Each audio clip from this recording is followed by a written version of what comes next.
എന്താണ് യഥാർത്ഥത്തിൽ സംഭവിച്ചത്? എന്താണ്? എന്റെ പേര് ശ്രീകുമാർ. ഞാൻ ഈ നൂറിനാട്ടുകാരനാണ്. അപ്പൊ ഞാനൊരു ഹൃദ്രോഗിയാണ്, സുഖമില്ലാത്ത ഒരാളാണ്. കോട്ടയം മെഡിക്കൽ കോളേജിലായിരുന്നു ചികിത്സ. അപ്പൊ എന്റെ നാട്ടുകാരൊക്കെ സഹായിച്ചാൽ എന്നെ ഇപ്പൊ ഇവിടം വരെ എത്തിച്ചിങ്ങനെ നിർത്തിയിരിക്കുന്നത്. ഞാൻ വെറും പാവം പിടിച്ചവനാണ്. ഞങ്ങൾക്ക് സ്വന്തമായിട്ട് വീടോ വസ്തുവോ ഒന്നുമില്ല. അങ്ങനെ ഒരു സാഹചര്യത്തിൽ എനിക്ക് ജീവിതമാർഗത്തിന് വേണ്ടി എന്റെ മരുന്ന് വാങ്ങിക്കാനും എന്റെ ബാക്കിയുള്ള ചെലവിനും വീട് വാടകയ്ക്കും വേണ്ടി അതുകൊണ്ട് ഈ റോഡ് സൈഡിൽ KP റോഡിൽ ഞാൻ വഴിയോര കച്ചവടം ഒരു ഷെഡ് കെട്ടി, താൽക്കാലികമായിട്ട് ഒരു ഷെഡ് കെട്ടിയിട്ട് ഞാൻ പച്ചക്കറി കച്ചവടം നടത്തി വരുമായിരുന്നു. അപ്പം ഈ ഞാനിപ്പോ ഒരു വർഷം കൊണ്ട് നടത്തുന്നുണ്ട്, 1.5 വർഷം കൊണ്ട് നടത്തുന്നുണ്ട്. CITന്റെ യൂണിയനകത്ത് ഞാൻ ഉണ്ടായിരുന്നു. അപ്പൊ അതിന്റെ പിരിവൊക്കെ ഞാൻ കൊടുക്കുന്നുണ്ടായിരുന്നു. ഈ CIT യൂണിയൻ ജയൻ എന്ന് പറയും, താമരക്കുളം ജയൻ, ഈ ചാരുമൂട് ഏരിയയുടെ ജയൻ, അയാളാണ് ഈ വഴിയോര കച്ചവടക്കാരൻ നേതാവ്. അപ്പം അദ്ദേഹം വന്ന് എന്റെ ഇന്ന് പല പ്രാവശ്യവും ഇത് കണക്ക് ചില്ലറ പൈസകൾ പാർട്ടി പിരിവിനാന്ന് പറഞ്ഞ രസീറ്റ് തന്നും തരാതെ ഒക്കെ മേടിച്ചോണ്ട് പോയിട്ടുണ്ട്. അതൊക്കെ നമ്മൾ കൊടുത്തിട്ടുണ്ട്, അതൊന്നും വിഷയമില്ല, പോട്ടെ.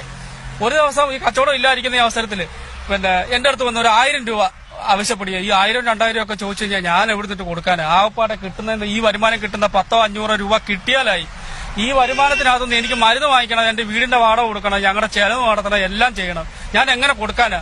ഈ CPM-കാരന് ഇയാൾക്ക് ഞാൻ ഇവിടെ ഈ റോഡിൽ വന്ന് കിടക്കുന്നതിന് ഗുണ്ടാപ്പുരി കൊടുക്കണം. അത് എനിക്ക് അറിയത്തില്ലായിരുന്നു. ഈ ഗുണ്ടാപ്പുരി കൊടുക്കണമായിരുന്നെങ്കിൽ ഞാൻ ഇവിടെ ഇങ്ങനെ വന്ന് കിടക്കത്തില്ലായിരുന്നു. ഞാനൊരു രോഗിയാ. എനിക്കാണെങ്കിൽ വീടോ ഇല്ല, വസ്തുവൊന്നുമില്ല. എനിക്ക് അത്രയ്ക്കും വിഷമമുണ്ട്. ഏവനും ഇവന്റെ പാർട്ടിക്കാരും എല്ലാരും കൂടെ എന്നെ ഇല്ലാതാക്കി എന്റെ ജീവിതമാർഗം നശിപ്പിച്ച് ഞാൻ എന്തോ ചെയ്തോ. അവനെതിരെ ഞാൻ കേസ് കൊടുത്ത് എന്നിട്ട് നൂറാട് പോലീസ് എനിക്കെതിരെ ഇവിടെ വന്ന് എന്റെ അടുത്ത് പറഞ്ഞ് ഇറങ്ങി പോടാന്ന്, നിനക്കെതിരെ കേസെടുത്ത് എന്നെ അകത്താക്കൂന്ന് പറഞ്ഞ് നൂറാട് CI.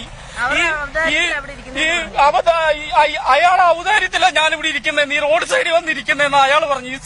ഈ CI നൂറാട് CI പറഞ്ഞ് അത് എല്ലാം ഈ ജയന്റെ നേതൃത്വത്തിലാ. ഈ CIT ജയന്റെ നേതൃത്വത്തിൽ വന്ന പോലീസാ എന്നെ പിടിച്ച് വെളിയിലിറക്കി, എന്റെ ഭാര്യയെ പിടിച്ച് വെളിയിലിറക്കിയിട്ട് പറഞ്ഞ് ഇറങ്ങി പോടാന്ന് ഇവിടുന്ന്, ഇതെല്ലാം വലിച്ചു പൊളിച്ചിട്ട്, ഇല്ലെങ്കിൽ JCB വെച്ച് വലിച്ചു പൊളിച്ച് കളയും, നിന്റെ പേര് കേസ് കൊടുക്കുമെന്ന് പറഞ്ഞു. ഒരുത്തരം വന്ന് ചോദിക്കത്തില്ലെന്ന് ആ CI